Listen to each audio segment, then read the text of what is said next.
anymore. I can't live with myself anymore. And then he paused. He says, wait, who is this I that can't live with myself?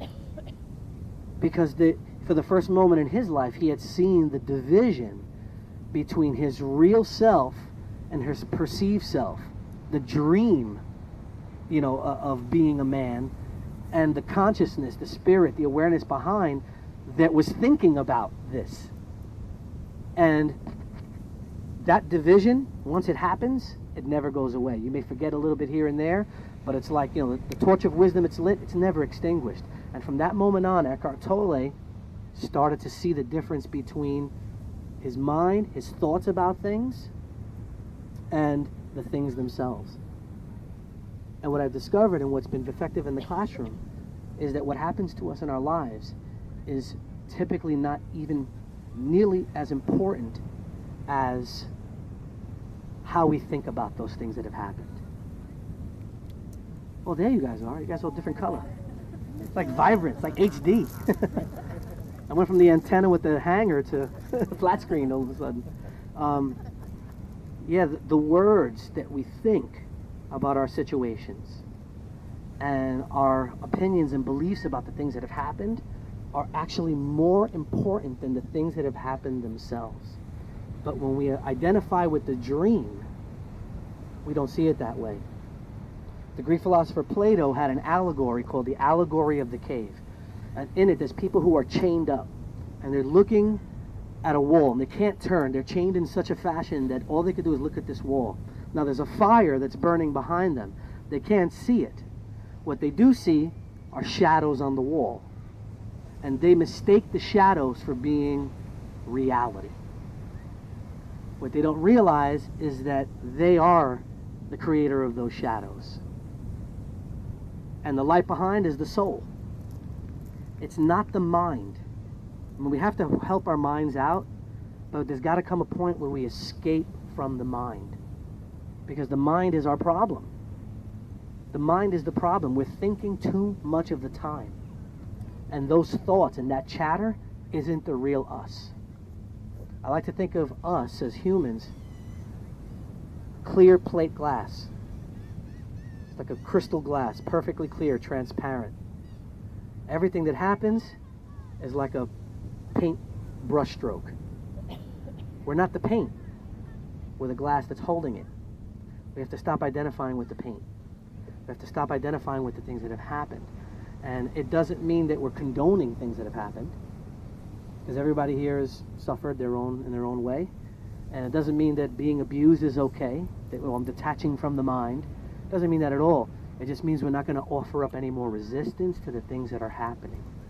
Some of the greatest things that have happened to me were things that I was so angry about at first and so disappointed. The life that I have in my school where I teach has been magnificent. The people that I've met, the experiences that I've had, one of my former students is here, because of the connections that I've made with people and everyone that I've gotten to know. The most important thing of having been there is that interacting with other people has made it important, it's made it necessary and possible for me to start to detach, so that I don't react anymore. I'm responding more often. I still react sometimes, but oftentimes I'm just learning to respond. God bless you, bro. Let me see. What time we got, Steve? Barbara? 7:48. You got time. Somebody. 7:48. All right. So we escape. So what is that feeling of escape? Well, I'm going to guess that everybody who's sitting here has had those moments, or you probably wouldn't be here. And we can call it a moment of enlightenment, or in the yoga tradition, it's called samadhi. And really what it is, it's the death of the ego. And in some cases, a suspension of the ego. And the ego is who you think you are. The ego is everything that's been built by those brushstrokes.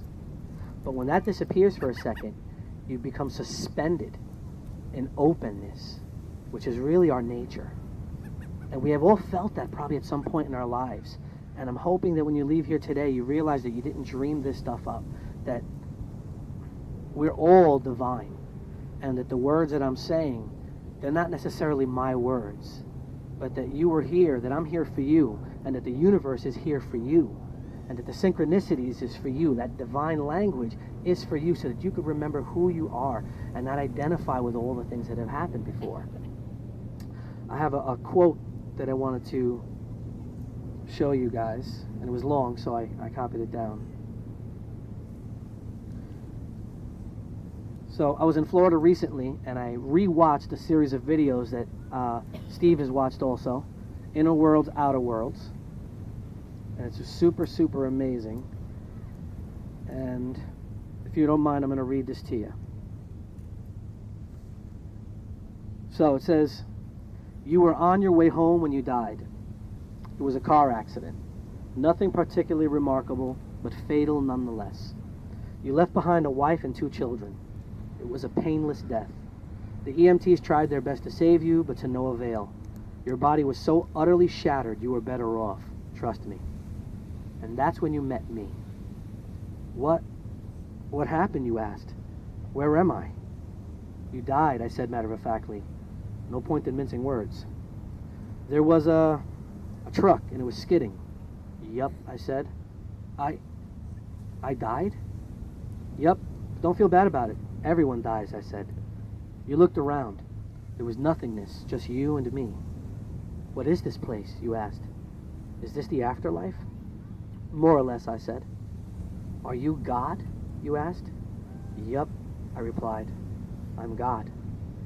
"My kids, my wife," you said. "What about them? What about them? Will they be all right?" "That's what I like to see," I said. "You just died and your main concern is for your family. That's good stuff right there." You looked at me with fascination. To you, I didn't look like God. I just looked like some man, or possibly a woman. Some vague authority figure, maybe more of a grammar school teacher than the Almighty. "Don't worry," I said. "They'll be fine. Your kids will remember you as perfect in every way. They didn't have time to grow. Contempt for you.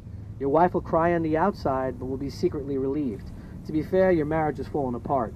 If it's any consolation, she'll feel very guilty for feeling relieved." "Oh," you said. "So what happens now? Do I go to heaven or hell or something?" "Neither," I said. "You'll be reincarnated." "Ah," you said. "So the Hindus were right." "All religions are right in their own way," I said. "Walk with me." You followed along as we strode through the void. "Where are we going?" "Nowhere in particular," I said. "It's just nice to walk while we talk." "So what's the point then?" you asked. "When I get reborn, I'll just be a blank slate, right? A baby. So all my experiences and everything I did in this life won't matter." "Not so," I said. "You have within you all the knowledge and experiences of all your past lives. You just don't remember them right now." I stopped walking and took you by the shoulders.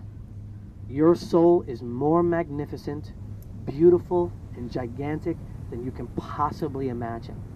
A human